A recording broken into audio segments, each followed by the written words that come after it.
Student housing is such a unique industry.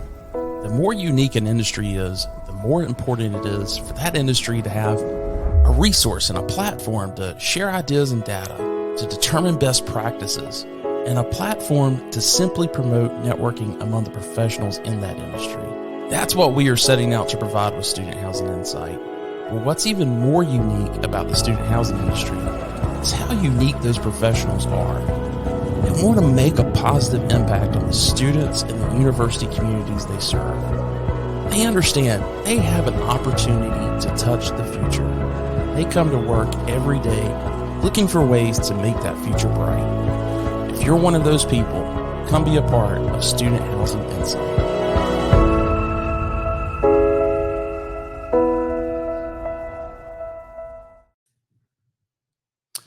Well, what's up, everyone? Thanks for joining in for October's Shop Talk.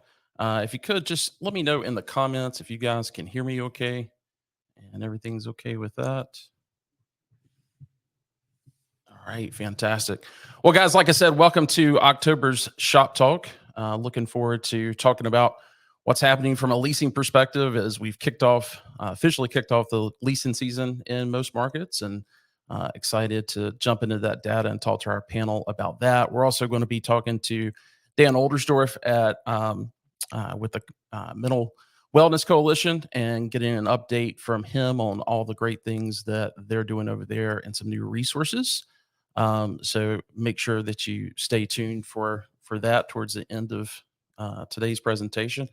Want to go through really quick and just go over some housekeeping things. One, really want to encourage you guys to chat. I appreciate everyone putting in there where they're coming from. We'll definitely put some of those names up on the board here because really want to see where everyone's watching from today. But in the chat, feel free to chat about any of the things that are being said. If you've got any questions for any of our panelists, I just ask that you put a Q in front of that so that I'm able to quickly identify which ones are our questions. So with that being said, let's go ahead and jump into it. And we'll start with Dave Borzos from the National Multifamily Housing Council. And Dave, you had a fantastic event in Vegas last week. Thanks so much for putting that on. But yeah, I would love to get maybe a quick recap from you on that as well. As Wes, as always, thank you for giving us the opportunity to participate in this. And it was great to see you along with some of the other people who are going to be following after me on your webcast. We had a fun event in Las Vegas. So if you had a great time out there, hopefully you walked away with a little bit more money than you walked in with. But either way, hope you had fun. We had a packed couple of days out there and heard from a wide variety of different panels, including some of the stuff that Dan's going to talk about. And I think there was great networking opportunities from everybody. And so hopefully everybody had a good event. Next year, we will see everybody in another sunny location in Scottsdale, Arizona. Nice. So we are departing Vegas. You'll have to go gamble on your own. We're not going to be supporting that anymore unless you come to our annual conference, which is going to take place in January, actually at the exact same location at the Aria.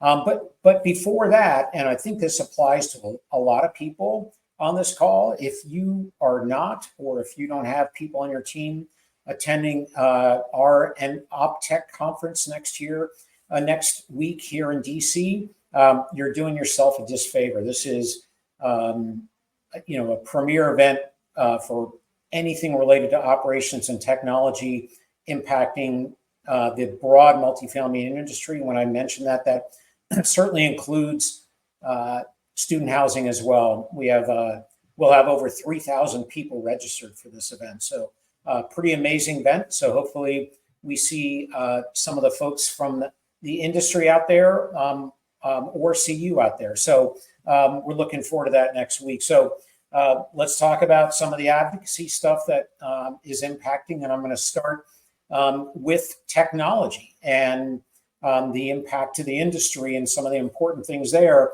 and why it's, I think, critically important for on the verticals under your CTO or COOs to come to our OpTech conference and hear a lot about that. And one of the exciting things that we've got going on is we are formally rolling out. We've done a little bit of a soft roll up, but we're formally rolling out our real estate technology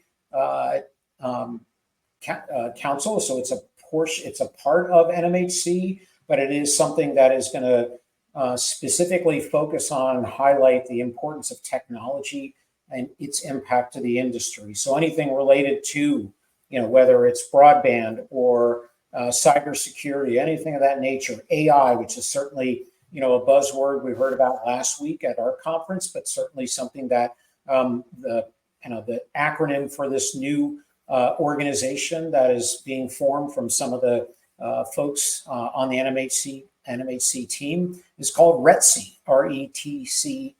And so that we're very excited about that rollout. That's going to formally occur at the Operations and Technology Conference next week. That group will still advocate for a lot of the things that I just mentioned. In the meantime, some of the other things that are critically important, as you all know, the election is now only a couple weeks away, and that will certainly have an impact on the kind of regulatory and legislative Dave, I had no idea that the election was coming up in 90 days.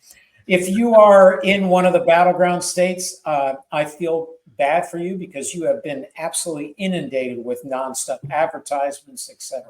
But in the meantime, that the outcome is actually really important. And if you looked at any polls, if you looked at House, Senate, White House, they're all very, very close. So, the only thing I can encourage people is get out and vote, make your voice heard. But regardless, the outcome is actually going to have some level of influence on where we head legislatively and where we head from a regulatory perspective. So some of the things I talk about today may or may not be as big of a deal. But one of the things that is a big deal for the industry and for not only our business, but people individually is the tax, the job cut and the Jobs and Tax Cut Act in 2017 is set to expire next year.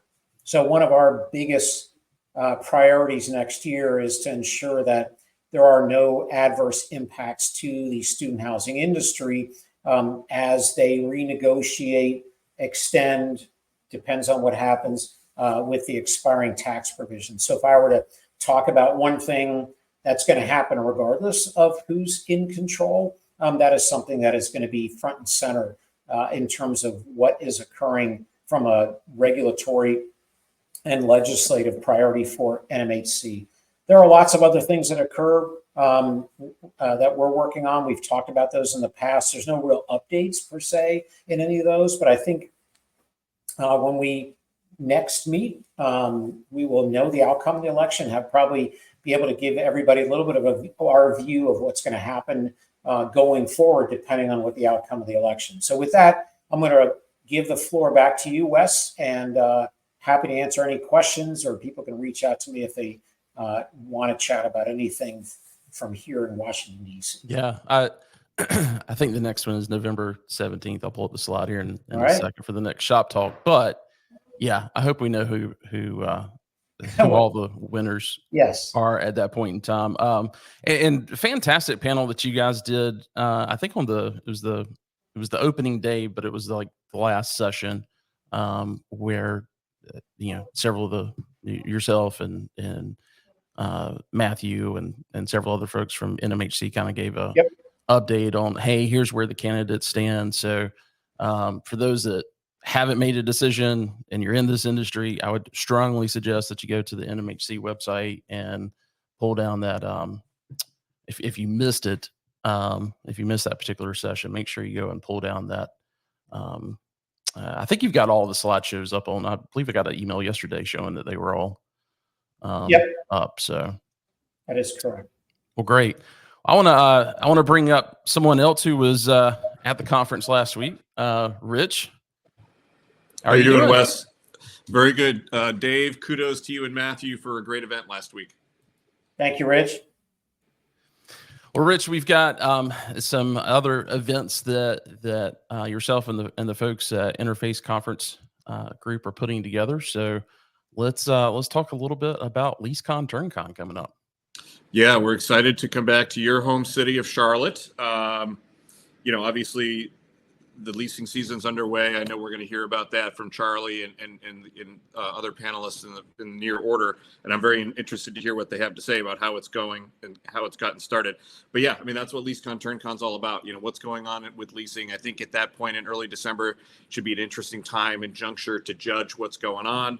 And then also, of course, we look at what's, operations and turn issues as well and what's evolving and coming out there. So it's always a great event, and we're excited to be back in Charlotte. And the early bird special is coming up. Is it this week or next week? Early bird rate special ends, I think it's October 30th. So that's basically 2 weeks from yesterday. Gotcha. And you guys are providing some group discounts and things as well and highly suggest folks, this is the conference you want to bring groups to, you want to bring your site managers to, but you guys also do a group rate for those folks as well, correct? We do. I mean, any company that wants to bring 4 folks or more, we are happy to incentivize that and try to make it as feasible for you. We've seen, companies in the past bring, 4, 5, 6, 7, even 8, 9 people, which is great. I think it can be a great almost kind of reward or perk for, a regional person or even a site level person that's done a great job. It's the end of the year, kind of nice way of saying thank you. Great way to expose them to more about what's going on in the industry and more about, the whole leasing and marketing realm. So we certainly encourage that and hope people will take us up on it. Well, hey, let me bring Charlie to the stage as we switch over to the leasing panel. But Charlie, I know you're very fond of this conference. Charlie, can you hear me? You're on mute, bud.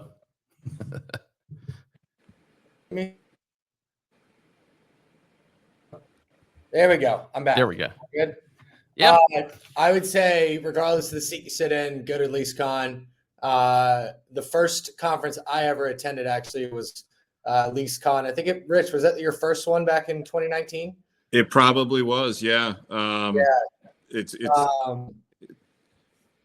great conference. It's definitely less of a drinking from the fire hose, like Interface in April is. And super rewarding for, again, whether you're a vendor, in industry, et cetera. Huge fan. Thanks, Charlie. Hey, Wes, can I mention 2 other things that are kind of Please. pertinent to LeaseCon? Yes.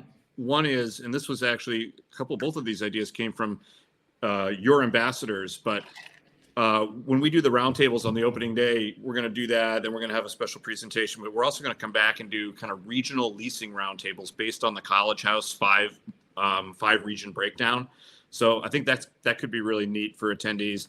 And then I'm really fired up about this. On Tuesday, for kind of our luncheon session, we're going to do a student panel. We're going to bring in 5, 6, 7, actual residents, college students who live in off-campus purpose-built housing, and have them talk to the audience about how they make their leasing decisions, how they view the various kinds of marketing that they see.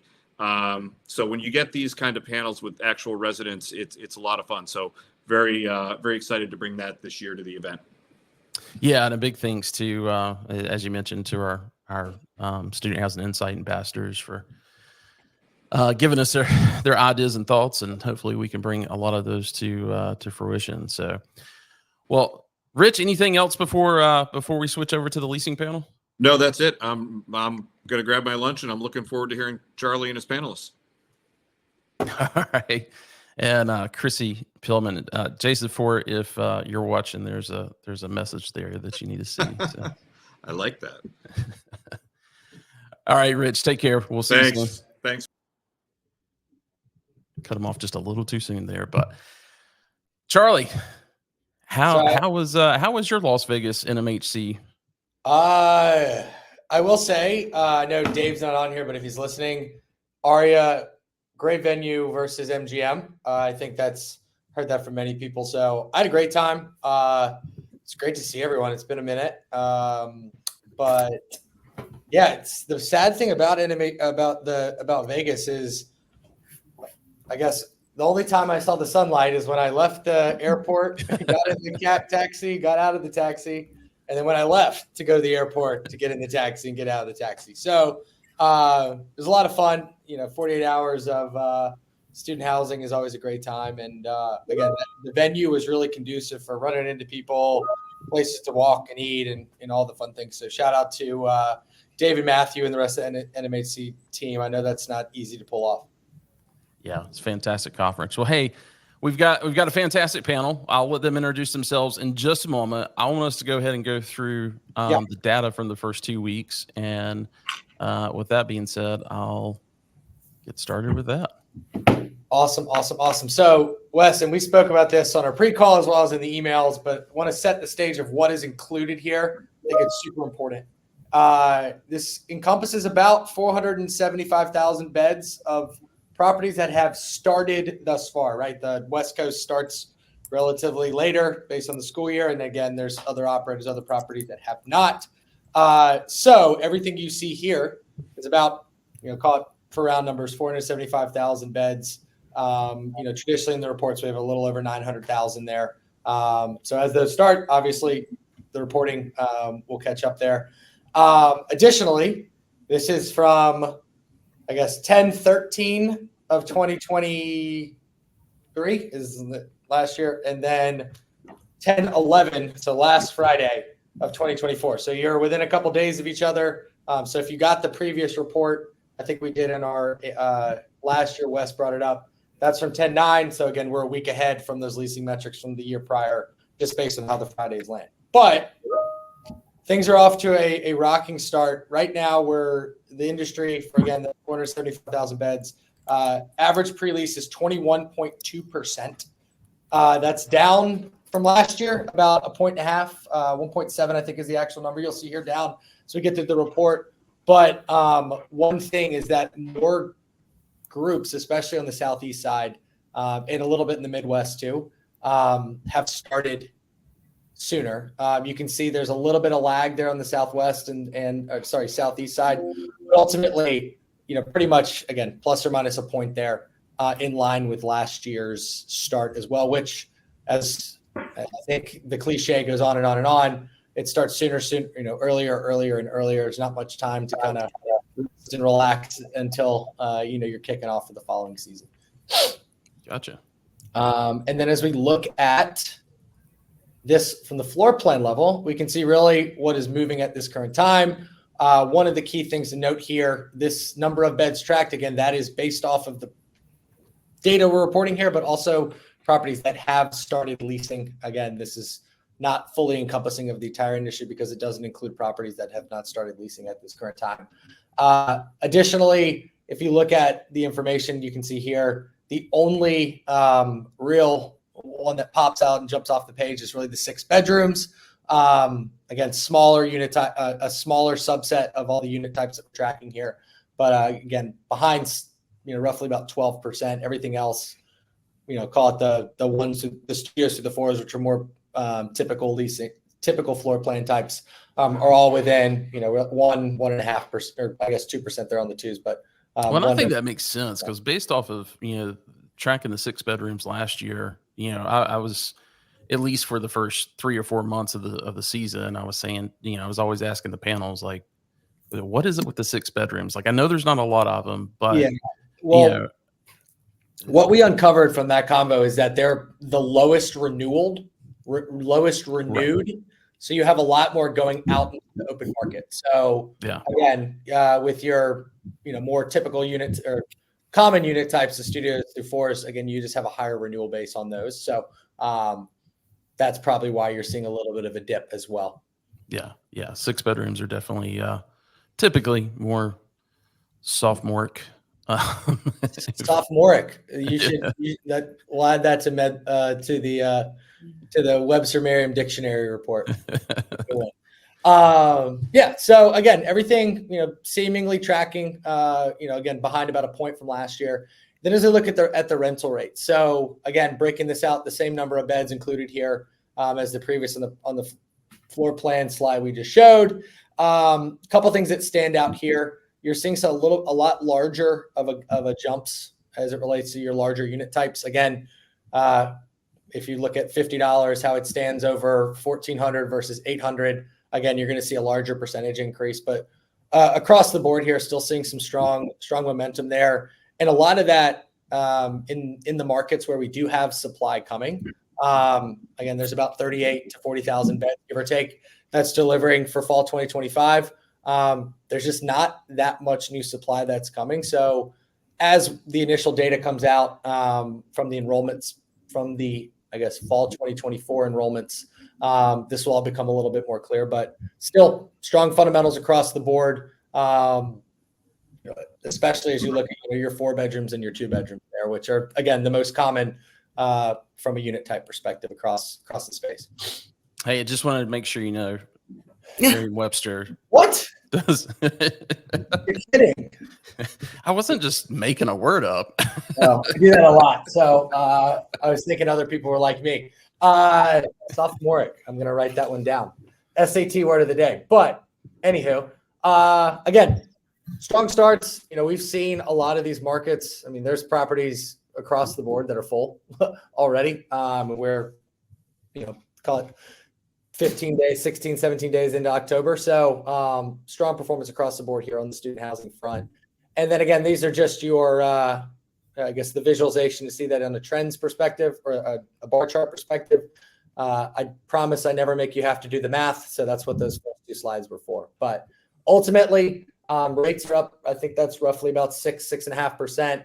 And then pre-leasing slightly behind there, about 1.7%. But again, it's not fully encompassing of all properties that are tracked by our platform. Great. Lindsey Brown, I've starred your question. I will bring it up shortly. I just want to reread it. So, yeah, we'll get to that. Okay. Anything else we want to go over? Or are we ready to introduce the panel? Let's bring on the people who know that sophomoric is a word as well. All right, fantastic. Well, Jessica, we'll start with you. Okay. Hello, everybody. My name is Jessica Nix. I'm Chief Marketing Officer with Campus Life and Style. I've been in the business since '99, and every year is something different. You gotta love student housing. All right, Kendra, you're up. I couldn't tell which order. I don't know if everyone's in the same order on my screen. We'll just use the picture on the graphic over here. Perfect. I'm Kendra. I am the Vice President of Leasing and Sales for the Scion Group. Been with Scion since before it was centralized for roughly 11 years now. So been through the centralization, and now I'm here in Chicago with the rest of the team. So excited to be here. Great. You want to show off that that rock on your hand too? That's in your new, if you want to check it out.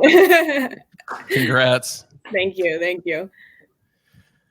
And I will round us out. Hello, everyone. I'm Ashley Poyer. I'm the SVP of Sales and Marketing for Peak. I've been with Peak for 14 years and started on site as a part-time leasing consultant. I agree with Jessica. Every year is different. And hopefully this year will be less stressful as last year. Agreed. Yeah. Great. Well, hey, I've got a question that I want to get to right off at the bat. Let me go ahead and get rid of so we can see everybody here. So based on the prelim call and everything, there was a few things I wanted to kind of go to right away. And that's just in your own portfolios, how is leasing velocity in this kickoff period compared to last year? And are there any markets that have surprised you negatively or positively so far? We're going to let you call us out. Yeah. Okay. Let's go with Kendra. All right. Awesome. So leasing kicked off. We just actually rounded out our final properties to launch on Tuesday this week. We've got a couple stragglers just with the hurricane. So kind of just to point out, are there any that have sort of been a little wonky this year. Certainly those Florida properties, a little bit of stop and go.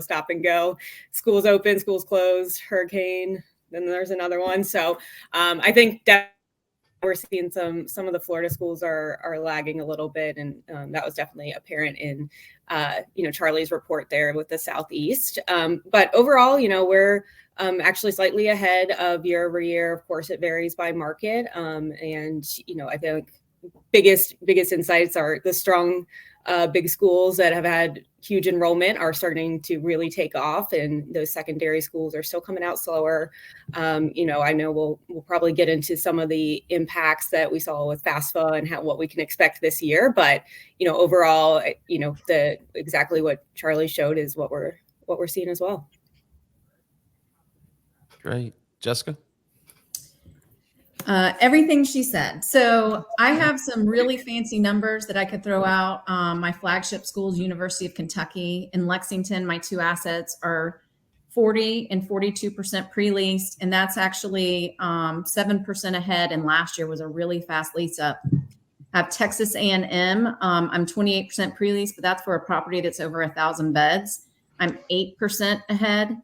And then Syracuse, it's scattered site, they kind of beat to a different drum. They lease really, really early. So I'm already up to 85% pre-leased. Wow. It's not a huge property, but it's over 200 beds now. So that's 8% ahead year over year. And somebody check the calendar because that blows my mind with how early it is. And then my University of Missouri asset. Well, hey, can I ask a quick question on that? Sure. Was that 85%? I got to imagine a certain part of that was probably happening even before move in. Am I right in that, or? Actually, yes. Like we secured a lot the month before move in, or at least we primed the pump. We told the people, because it's a scarcity thing when it's a scattered site where they almost grandfather in who gets the unit from them. And so we let them know we're going to open up leasing on this date. And if you want to retain control of this unit, whether through you want to renew or you want your, sorority little sister to get it, you need to be ready to jump. So there was a lot of priming prior. And then there's a 2-week window of time in August that we actually had resources up there because it just floods. It does really, really well. And then at this point, 85% with the number of beds I have, that's really only 2 units unspoken for. But that's the nature of how that they don't have 100 of the exact same 4x4 floor plan like you do in other like huge purpose-built deals. But nonetheless, let's not diminish 85% pre-lease. I'm still very happy with that. And I'm curious as to when. I know Casey Kaiser's mentioned it at Pierce Properties before. I'm just wondering how much further we are in some of these markets from just doing 2-year lease agreements with a 3% rent adjustment between 1 and 2, because that seems to make more sense to me now. So trying to kick off leasing in July. True. And then let me hit my last one with Columbia, Missouri. We're at 50% pre-lease. We're 18% ahead.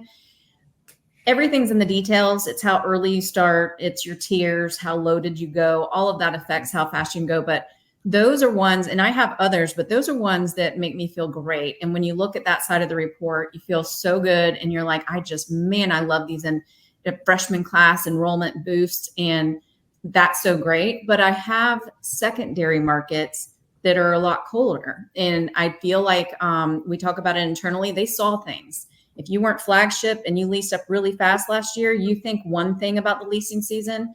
If you were a value play in a middle class market, you got into the stress that Ashley mentioned of spring, like where are all the kids, or summer, where it's like, okay, you can call my bluff now. Now we're getting nervous. Let's make sure we fill our beds. So it's sort of the tale of two cities between the top tier and the cooler mid tier. So Charlie, I know that you have all kinds of stats and figures, but even slicing it based on flagship versus non-flagship, I think would be very telling. You'd get 2, I think, very different stories. Mm-hmm.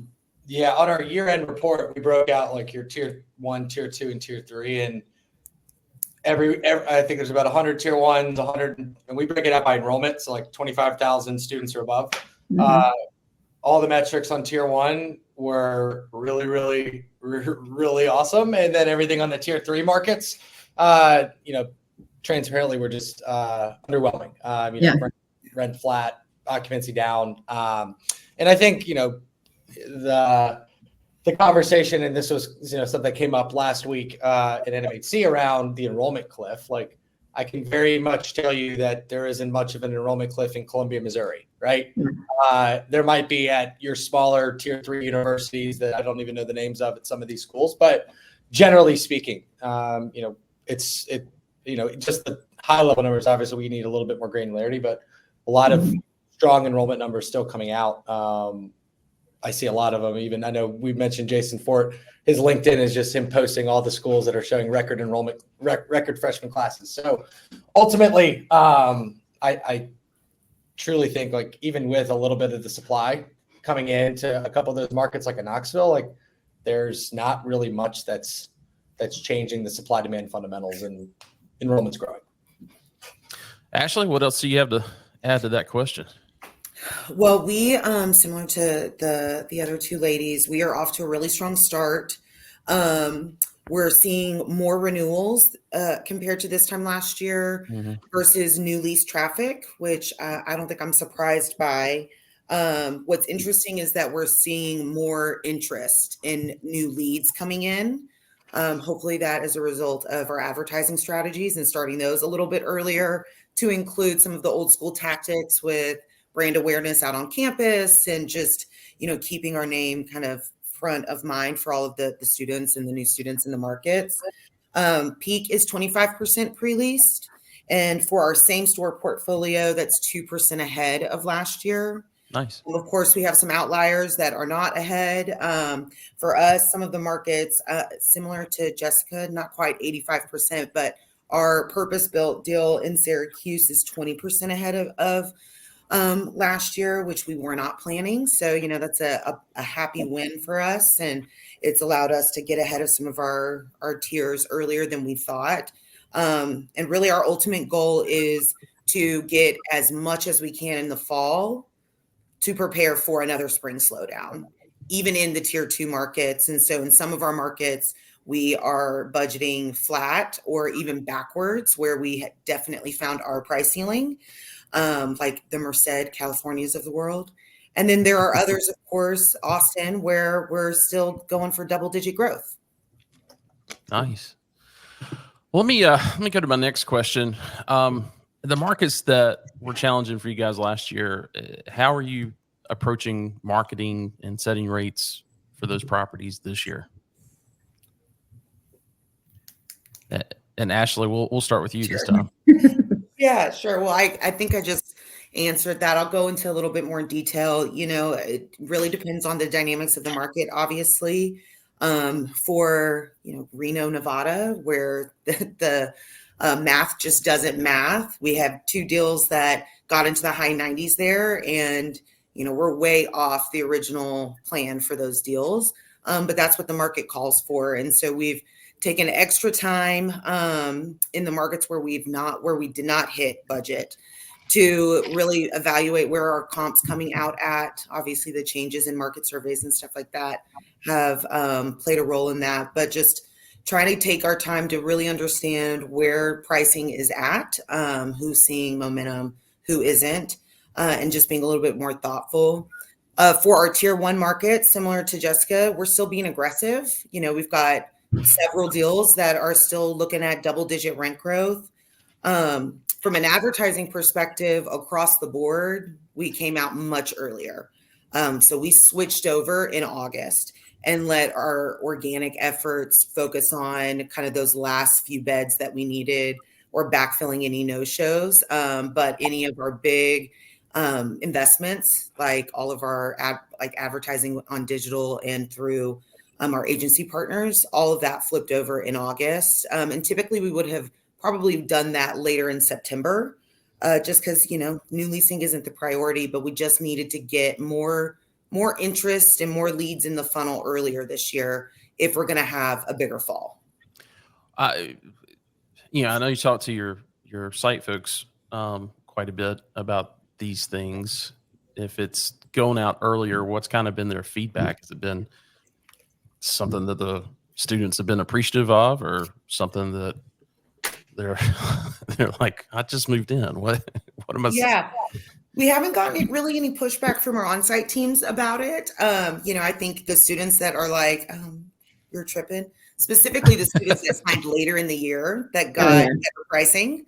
We're not really expecting those people to want to renew or to stay with us. We might not even be looking for it because we think we can get a higher rate now that hopefully FAFSA is worked out.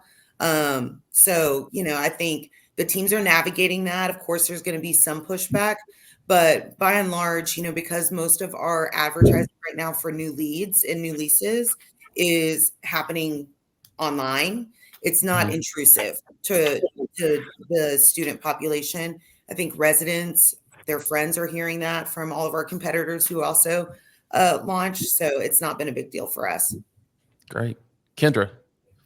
Yeah, I think all of Ashley's points are spot on. Some of the things that we've done this year, especially around the rate setting, we kind of in the last couple of years have moved towards it, but the idea of this like debulking some of the stuff and or debundling, excuse me, some of the premiums or utility type things that are typical like add-ons or can drive the price up, especially with the increases that we're seeing in rates. To sort of debundle those helps the base rate be understood a little bit better in the market. And I think there's some markets where you can do that and it is well received. There's a few where that's definitely not the approach that we want to take, but certainly has helped with some of these things. Like Ashley was saying, the math has to math in some of these deals. And so, just making sure that we are getting the rates, but it's making sense to the residents as well. And those that want to pay for the premiums are paying for them on the floor plans that they can get them and, things like that. So I think that's been a huge move for us this year. Kind of going back into what the end of last season looked like for a lot of people and how lease launch has really kicked off. We've seen both some of our competitors and even some of the markets where we had to do some drops over the summer. It got to that concession war. You got to build up the value, right, in the marketing for both your residents and some future residents. You have to demonstrate the lifestyle because they're going to see you go from a $599 rate to a $699 or $750 rate. And so why is that happening? And really needing to build some of that lifestyle. I know Jessica and I were talking about in the prelim call, like a little bit of the old school tactics are coming back. The pre-COVID resident events and things like that. Students really care about that authenticity and the lifestyle. So, making sure that's in your marketing and your residents are getting that, or else, they can go down the street and maybe pay a little bit more, but they see that lifestyle somewhere else. So that's becoming super important. Great. Jessica. So I spearhead our rate setting process. There's a whole committee, and I'm sure we do all similar things, looking at, enrollment trends, supply, demand, where the market ended, what's the backstory to all of that. 2 seasons ago, it was nothing but a party. Hey, look, mom, look, dad, I charged them 12.5% more and they paid it. Can you believe that? And they paid faster. I don't know. It's crazy. And I tell everybody, it's like the season my dreams were made of. It was what you've always wanted in student housing, where the kids are literally lining up at your door. You can cut expenses. It's just wonderful. And then, everybody understands what happened with financial aid. And in the middle class markets, we're definitely more impacted, and it got strange. It was strange where spring semester, we want to market more, but the kids actually aren't there because they haven't committed to the school yet, because they don't know what they can afford. Therefore, they don't need housing. So it got strange. Now, in the past, if the market is soft, it's because of the supply demand problem. And I know that maybe we're missing some freshmen, but we're assuming that we will not have a financial aid problem this year. Mm-hmm. So I have properties. We were getting back to the rate setting. We were trying to be very fair with renewals based on how late did they sign, what deals did they get. Very fair, but I can't accommodate certain concessions that we did because the market demanded it at the end of the season. And so, but then I kind of want to let's let's assume that the financial aid problems won't happen again. I need to get back on track to the glory days, to where we were before. So for those new leases, those students coming out of the dorm, I need my RRG, rental rate growth. I need to get back on track, and I need to push beyond. So it's kind of this like paradigm where I'm having to treat one sector of the market. Of course, you want to take care of renewals, but it's more dramatic than that. It's because of what they've seen versus those new kids coming out of the dorm. And we need to, bounce back from this financial aid stuff. So we're trying to be sensitive to both and navigate. But I do have, in the most extreme circumstances where we had to do the most concession-wise in, say, San Marcos, Texas, I actually have new leases eclipsing my renewal rate, my renewal velocity, because those kids coming off campus are signing. And then the people that are my renewals are thinking about the offer because it might not be as rich as it was at the end of the year last year when I was trying to fill every bed. Gotcha. Okay. Let's move to my third question before we get into to any of the stuff from the comments. By the way, if you've got a question for this panel, make sure that you put a Q in front of the in front of your comment in the chat so that I can recognize it and put it up here. But let's go to my last question. Are there any markets that you are paying close attention to because of new deliveries or changes with on-campus inventory or beds? That's what I meant to say. I can jump in here on Sure. a little bit of that. I think ultimately, over the last 4 years, new supply is down on average about 30%.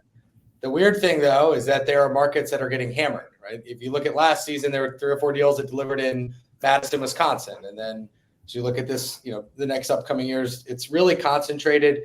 And the biggest challenge around the supply perspective is the fact that, like we talk about Columbia, Missouri, the average rate per bed in the market's around $700.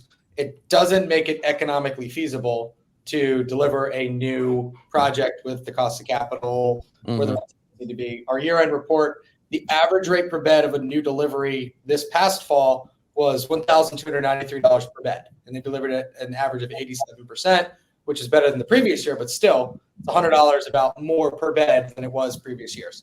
So whether it's the cost of capital, cost of construction, or everything in between, there's a ton of markets out there. It doesn't make economic sense to be able to build it. So with that, again, you're seeing a lot of robust pipelines in certain markets, right? And ultimately, one of the markets where we saw, I think, the delivery of a new, I think Jessica just mentioned San Marcos, Texas. There's another 1,000 beds on campus for this coming year that students just moved into from a new delivery perspective. And there's a pretty robust pipeline in like a Clemson, a Tallahassee, Florida, Orlando, Florida, College Station, Texas is a handful of larger deals. So ultimately, you're seeing use Ann Arbor, Michigan, and look at your rate per bed. If it's over $1,000 and the market occupancy is above 90%, there's a good chance that there's some sort of a new supply to better understand. One of the bigger challenges, I believe, is not as much the student housing supply, but if you look at what conventional has done in the urban markets from a national perspective, it's definitely caused some challenges. And yes, FAFSA doesn't help, but also you had a newer, a new player who is fighting for leases, which is the conventional markets. So think about your markets like Tampa, Florida, Charlotte, North Carolina, Tempe, Arizona.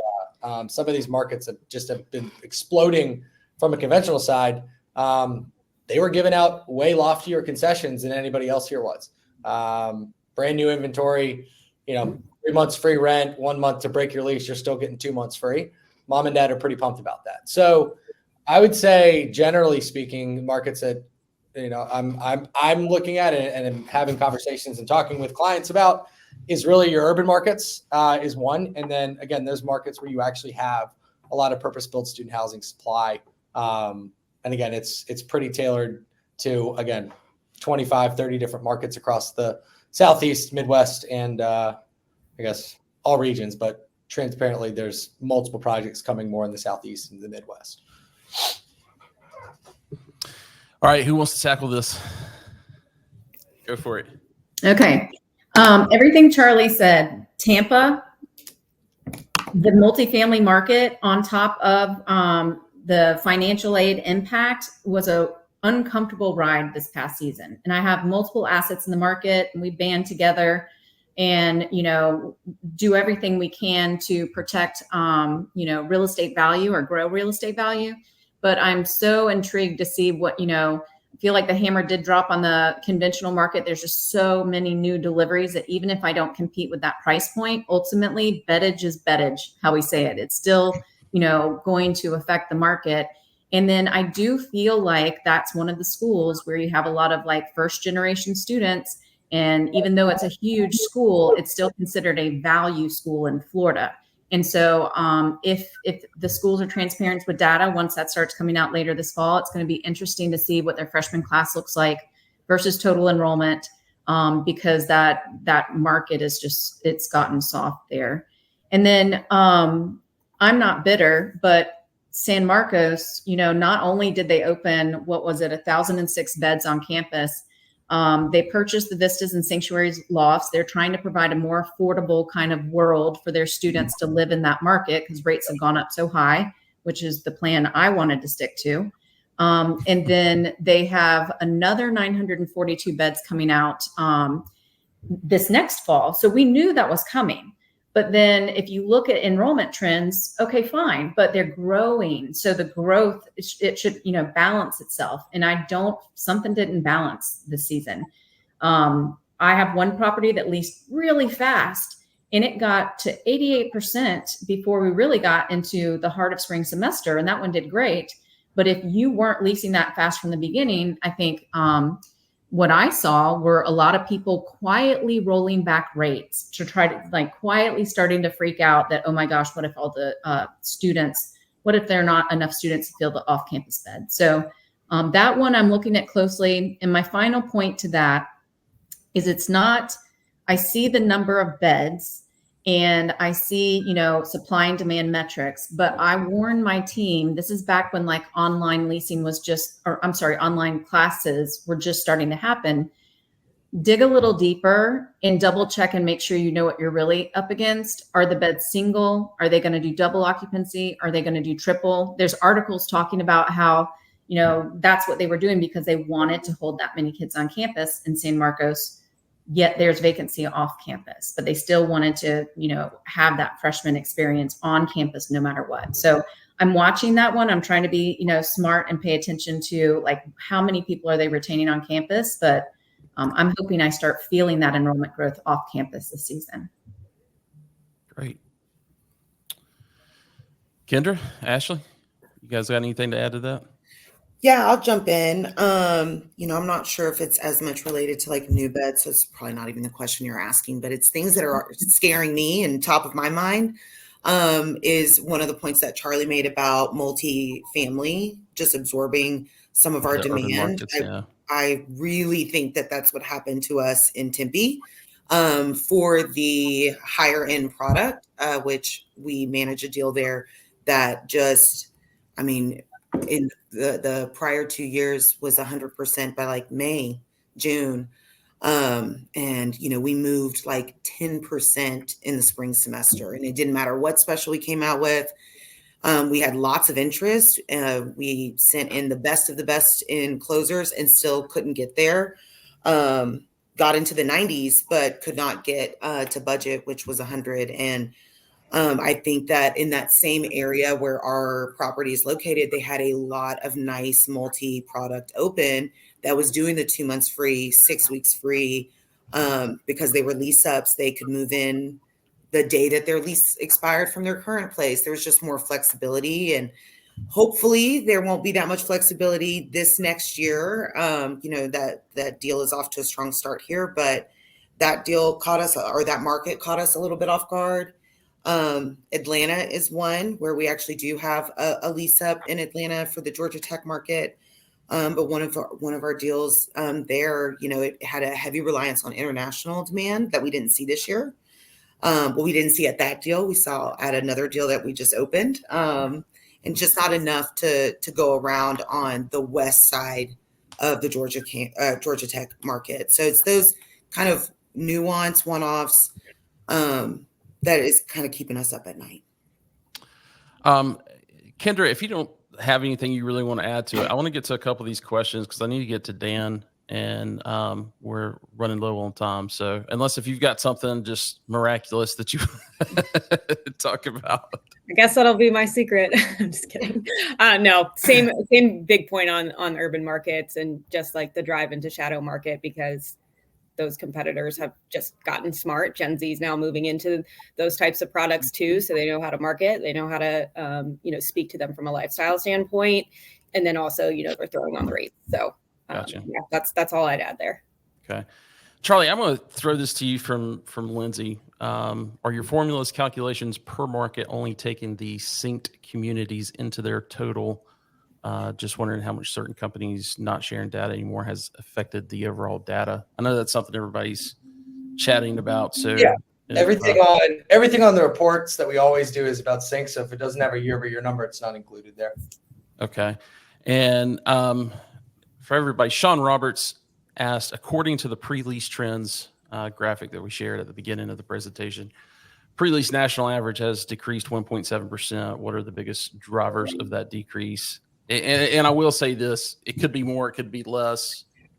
As Charlie mentioned at the front of it, those averages are based off of or all that data is based off of who has started leasing. Started leasing means that they've got something on the board. They could have started leasing, even earlier this year and don't have anything on the board, and we're not seeing that in that. So, I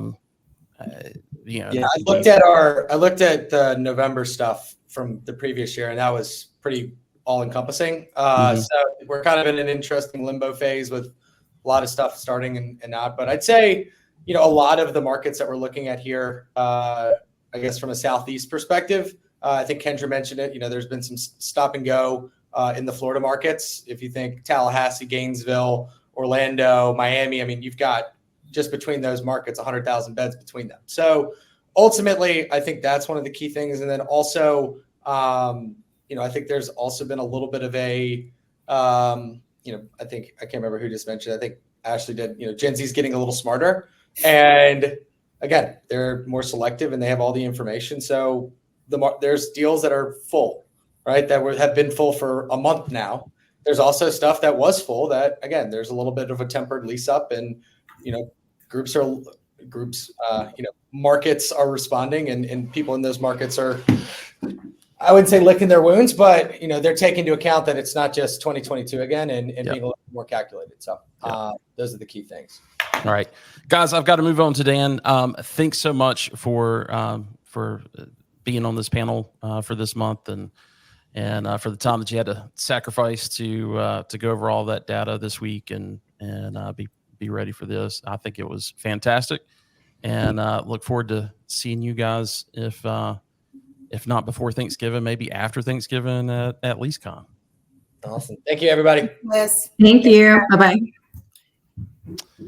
All right, everyone. I want to move along to get some updates from Dan on what is happening with the coalition. Let me pull all these other folks off. Dan, how are you? I'm doing great. How are you doing? I am doing fantastic. Look, I'm just going to hand it straight over to you because I want to get through this stuff. Make sure we give you the time. So go for it. Well, I appreciate it. And thanks to everyone. Charlie, as always, I geek out on all of that data. Dave, excited to be at OpTech next week and hopefully see some of the rest of you there. And man, what a great panel. So Wes, always great to see what you put together, and I feel blessed to be a part of it. And also really nice that I get to talk about something I'm incredibly passionate about, and that is the College Student Mental Health or Mental Wellness Advocacy Coalition. Just really, really briefly, if there's anyone on the call who does not know about it, and I love the fact that I get to say it that way, because this has just really been adopted by the majority of our industry. But the coalition was started a few years ago as kind of an outgrowth of some other really neat collaborative work between everyone in the industry. It now represents over 800,000 residents. 28 companies are members of this coalition, really all just coming together as competitors, as colleagues, and doing some really great work. And so I want to provide a few updates. I did want to say I was thinking about this update, and I saw a quote yesterday that made me think about what it is that we're doing. Some of you know Lee Iacocca, been around for a while, but I read a quote yesterday where he said business is just about human relationships, and I think Absolutely. in what we do, it's even more than that. And you know, I've always said student housing is about far more than just housing students. And I think that this is such a great example of that. So my hope is that with this really quick update in the next couple of minutes, those of you who are already members of the coalition can be proud of what it is that you've done. Those of you who are not involved yet, I'll share a couple of opportunities of how you can get involved, and for everyone just to stay engaged with this work, because you're informing what this becomes. So just a couple of updates. The biggest one that just got released in advance of World Mental Health Day, October 10th, was the peer-to-peer video release. And if you haven't checked this out, it is absolutely incredible. Yeah. This work was done in partnership with the Hi How Are You project, and really looked at the results of a lot of the data of the largest surveys of their kind that have ever been done.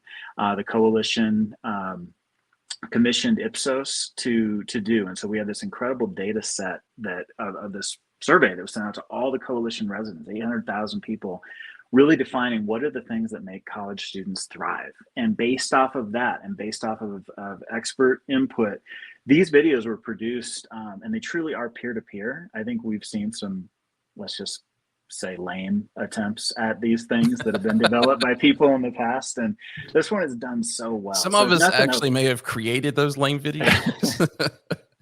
Yes, I'm one of them. This is just done so incredibly, and we're getting great feedback. The coalition members that have released this to their residents, put it on social media, put it all over their websites. We're seeing really, really great results. So please do check this out. You can see these if you don't have the link. It's just hihowareyou.org/P2P for peer-to-peer, and you can see all these videos. So for those of you who are members, this also came with a training manual for your staff. So for those member organizations who maybe have not fully launched this, I highly encourage you to do it. It's useful for your team members, for your residents, and it shows you care. And so definitely, if you're taking part in that, let's get this information up on your websites and your socials. Really get this word out. It's doing great, great work. So that's the peer-to-peer video release. Make sure you're checking that out, utilizing it. There's also, for those of you who are on the supplier side and want to get involved and get engaged, we're starting to see more and more companies coming in to say, hey, I want to be a part of this. I want to support this. I want to get my brand out there as a part of that. So we have a new sponsorship program structure. I would encourage anyone who is interested in exploring those things to reach out. You can go to the website, which is thrivingcollegestudents.org, and you've got a little screenshot of that. And down at the bottom, there is a Get Involved link right above the list of the coalition leaders, like how you can get involved and connected. So I encourage you to do that. There's opportunities that range from banner sponsors that could sponsor something like those peer-to-peer videos, for example, to other opportunities for you to get involved at various levels. So we are, as a part of that, exploring a partnership with LifeSpeak. If you haven't heard of LifeSpeak, it's really just an incredible suite of mental wellness resources that is used not only for end users, but companies and organizations all over the world use them. And so that's a major sponsorship opportunity as well. We're gearing up for Hi How Are You Day, which, if you aren't familiar with that, please do look over that on the Hi How Are You website. That is coming up in January of 25. And the Hi How Are You merch and mission has just really taken off and is resonating with a lot of us, a lot of our residents. And so as a part of that, coalition members do have an exclusive merch discount. I'm getting my Hi How Are You hat because I love that logo, the one right there on the screen right there. And again, obviously we're showing some good work that's being done. So that's pretty much the gist of it. I would just invite you to check out what's being done. Go to thrivingcollegestudents.org. If you're part of one of those 28 member organizations and you're not sure how it's being adopted or rolled out in your organization, touch base with the person who is the point with your company and find out. But we're really striving as a leadership team to put as much value back to these members as possible. But what we can't control is what you do with it from there. And so if some of the things that I've already mentioned and you're a member organization, you're not sure if that's being utilized, definitely get on that. But I just want to, thank all of you for making this happen. It's pretty incredible to see what the industry has done. And Wes, thank you for giving us the ability to continue to get the word out. And not just Wes, I mean, everyone in the industry has been great. I know, Rich is on the call. He's invited coalition members to be present at some of his events. Same thing with MHC. Really, I think people are seeing the value in this, and it's pretty special. So thanks. No, this is fantastic. It's so many visions that folks had of what this could turn into, and it's awesome to see that come to light. So Dan, thanks so much for your time in presenting this, but also to all of the board leaders of the coalition. I don't think you guys call yourselves board leaders, but we're not too formal. But it's 5 or 6 of you that have really poured your heart and time into this, and appreciate it so much. Just want to say thank you, and we'll see you soon. Awesome. Thanks, Wes. All right, guys. The next Shop Talk will be Thursday, November 14th at 1 p.m. Eastern. So make sure that you put that on your calendar. We will put everything as far as today's replay and all of that will be accessible, within a few minutes on the website. So just go to shoptalk.info. And please, if you've got any value out of today, and I think we've delivered quite a bit of value for folks in the student housing industry, please tell your colleagues about this. Again, we try to do this the second Thursday of every month, but they can go and register so that they can get those emails at shoptalk.info. All right, guys, thanks so much, and we'll talk to you soon.